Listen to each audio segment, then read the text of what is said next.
नमस्कार शेतकरी बांधवांनो. आज आपण आलो आहोत जुन्नर तालुक्यातील हिवरे तर्फे नारायणगाव या गावामध्ये. या गावामध्ये आपल्या बाजूला हे दादा उभे आहेत. यांनी आपल्या शेतामध्ये मुक्त संचार डेअरी फार्म सुरू केलेला आहे. तर आपण त्यांच्याकडनं जाणून घेणार आहोत त्या व्यवसायाविषयी. दादा नमस्कार. नमस्कार. सर्वात आधी आमच्या दर्शकांना तुमचा अल्पसा परिचय करून द्या. नमस्कार, मी स्वप्नील खंडागळे हिवरे तर्फे नारायणगाव येथून बोलतोय. तर सुरुवातीला मी शेती धंदाच करत होतो. ही संकल्पना तुम्हाला कशी सुचली? सांगतो ना. शेती धंदाच करत होतो. त्यानंतर म्हणजे माझ्या मित्रांचं मी हे केलं, म्हणजे 2-3 गोठ्यांवर मी ज्या टायमाला मी गोठ्याचं काम केलं त्यावेळेला मी गोठ्यांवर जाऊन त्यांची मुलाखत घेतली. मुलाखत घेतल्यानंतर माझ्या पण डोक्यात ती आयडिया आल्यानंतर मी शेड तर होतंच माझ्याकडे अवेलेबल थोडं. त्यानंतर मी अजून थोडं शेड हे करून एक आमचे मेवणे आहेत सचिन थोरवे डॉक्टर म्हणून, त्यांच्याकडून मी सुरुवातीला 2 गायी आणल्या. त्या गायींची मला म्हणजे पहिल्यापासून मला ह्या गायींची आवड असल्यामुळं मी त्या मनापासून तो हे चालू केला आणि व्यवसाय. आणि त्यानंतर त्या 2 गायी आणल्यानंतर तिथून पुढच्या याच्यामध्ये म्हणजे मी गोरे झाले का मी देऊन टाकत होतो. पण ज्या काही कालवडी होतील त्या कालवडी मी घरी म्हणजे मी असं एकही जनावर माझ्या गोठ्यामध्ये मी असं विकत घेतलेलं नाही. अच्छा. त्या गायांपासूनच मी हे केलेलं आहे सगळं. म्हणजे ज्या तुम्ही गाय आणल्या त्यापासूनच ते गायी होतील, हो, कालवडी होतील त्याच वाढवल्या. मग त्यांचंच मी संगोपन करत राहिलो कालवडींचं. आजही पण माझ्या गोठ्यामध्ये 5 ते 6 गायी मोठ्या आहेत आणि 2 ते 3 कालवडी आहेत. साधारणपणे तुम्ही ज्या वेळेला सुरुवात केली त्यावेळेला किती गायींपासून केली होती? 2च गायी. 2 गायी. आणि आता आपल्याकडे लहान मोठ्या मिळून किती गायी आहेत? टोटल 9 आहेत आता लहान मोठ्या मिळून. 9 गायी आहेत आपल्याकडे. बरं, आता ह्या ज्या गायी आहेत यांच्यासाठी आपण चाऱ्याची व्यवस्था काय केलेली आहे? चारा म्हणजे टोटल माझं सगळं घरचा चारा आहे. मी असं विकत म्हणजे चारा घेत नाही कधी. माझ्याकडे मका अवेलेबल असते किंवा कडबा अवेलेबल असतो. परंतु काही थोडा वेळ म्हणजे ताण येतोच आहे, नाही म्हटलं तरी थोडाफार ताण येतोच. आपलं काय म्हणजे आपण मक्याची जरी पेरणी करायचं म्हटलं तर थोडंफार ट्रॅक्टरवाल्यांकडून हे करायचं म्हटलं तर मागं पुढं होतच आहे थोडं आपलं बजेट. तर त्यावेळेला म्हणजे असं ऊसाच्या सीजनला वाढी वगैरे चालू असतात ती. पण शक्यतो माझा घरचाच चारा असतो. अच्छा. साधारण शेती किती आहे तुम्हाला? शेती 5.5 एकर जमीन आहे आपली.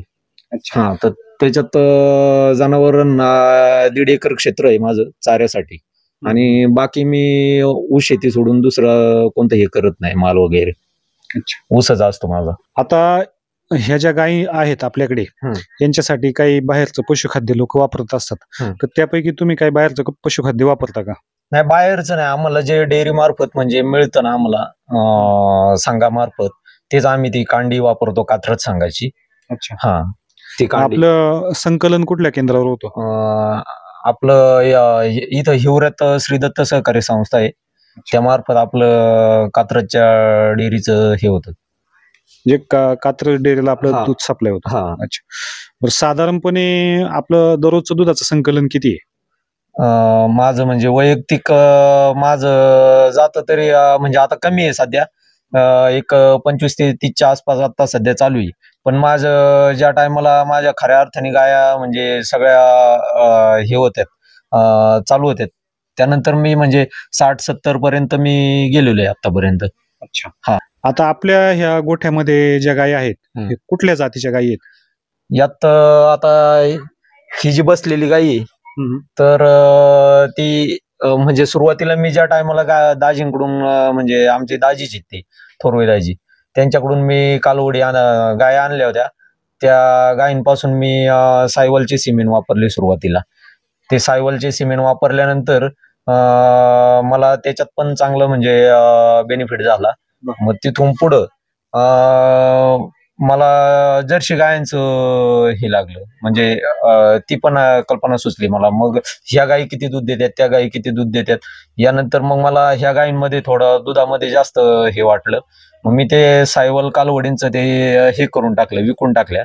अच्छा. आणि तिथून पुढे मी चांगल्या ह्या जातीवंत कालवडींची पायदास केली. कोणती जर्सी. जाती? जर्सी. ही जर्सी आहे. बरं. तरी पण आपल्याकडे अजून एक अवेलेबल आहे सायवल गाई. अच्छा. हा, साहिवाल आणि याच्यामध्ये काय फरक वाटला? सायवल म्हणजे दूध देण्याची क्षमता त्यांची कमी आहे. अच्छा. परंतु दूध फॅटला लॅक्टोला जबरदस्त दूध देतात त्या गाया. आपल्या गोठ्यामध्ये ज्या गाय आहेत ते साधारणपणे किती लिटरवाले आहेत? आता टोटल माझ्याकडं काही गाया 20 ते 25च्या पण आहेत, काही 12 ते 15 पर्यंत पण आहे, आणि जी एक सायवल उपलब्ध आहे ती एक 7, 8, 9 लिटर पर्यंत आहे सध्या. हा, आता सध्याच्या घडीला आपल्याला भाव काय मिळतो? सध्या आता 28 रुपये लिटर रेट आहे आम्हाला.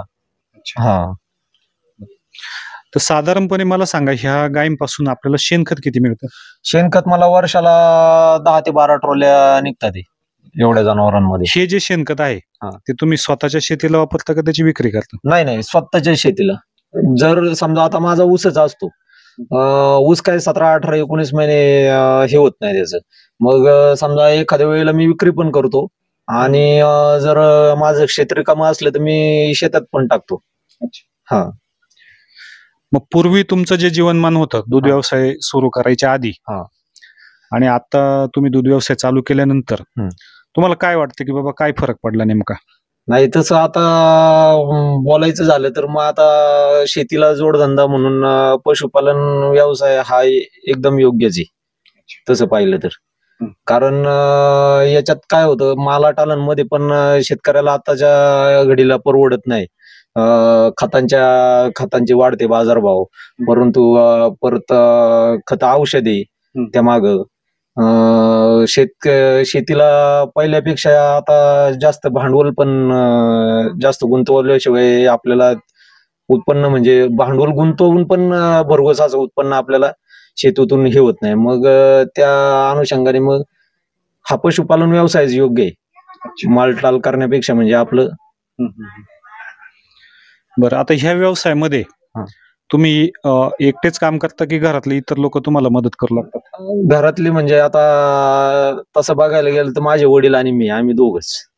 2 माणसं तुम्ही हे काम करता? हा, दोघच. बरं, तर आता मला सांगा, ह्या गायींना काही आरोग्याच्या समस्या असतात, तर त्याच्यापैकी तुम्हाला कोणत्या समस्या जाणवल्या आणि त्याच्यावर तुम्ही कसा उपाय केला? आतापर्यंत आपल्याला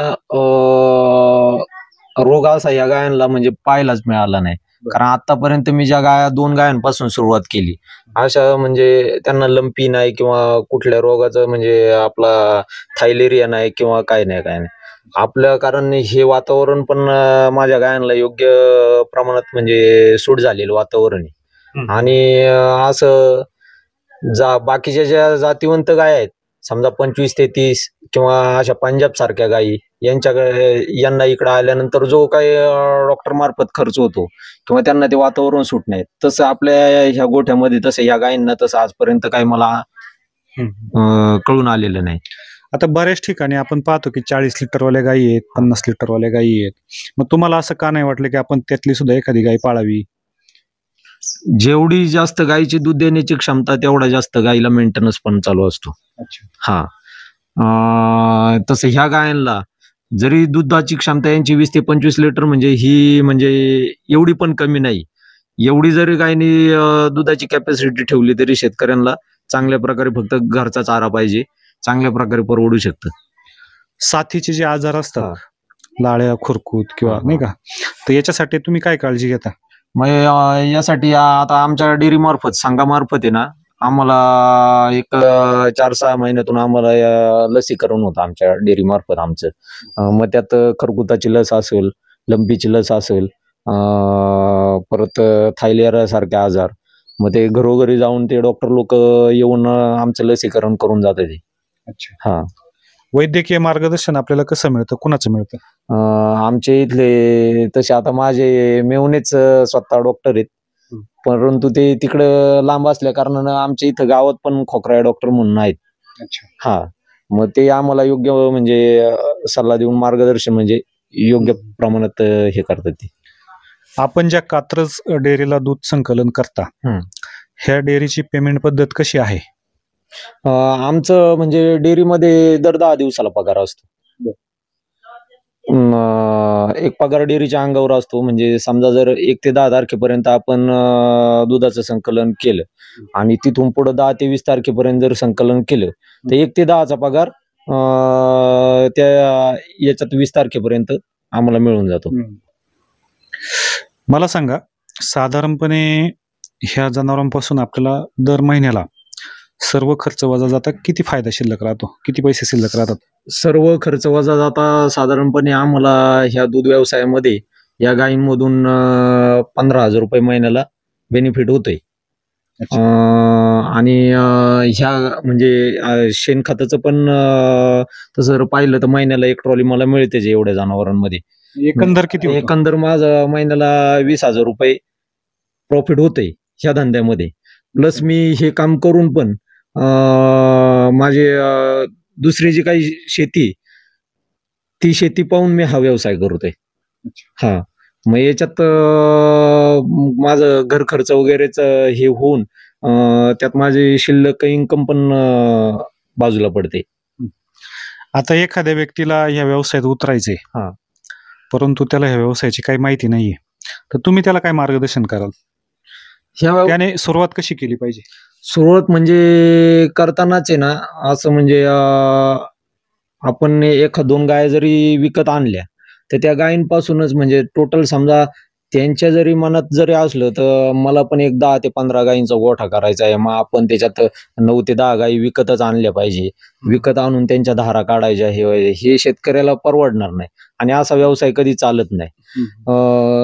त्याला म्हणजे थोड्या याच्यापासूनच मोठ्या याच्यापर्यंत हे करता येतं. म्हणजे माझ्यासारखंच त्यांनी हे करावं असं माझं मत आहे. कमीत कमी 1-2 गायींपासून त्यांनी सुरुवात गायींपासूनच सुरुवात करावी. हा. त्यानंतर जसा अनुभव येईल त्याप्रमाणे म्हणजे वाढवत जाऊ. तर धन्यवाद खंडागळे साहेब, आपण आमच्या चॅनलवर आलात आणि आमच्या दर्शकांना बहुमूल्य असं मार्गदर्शन केलं.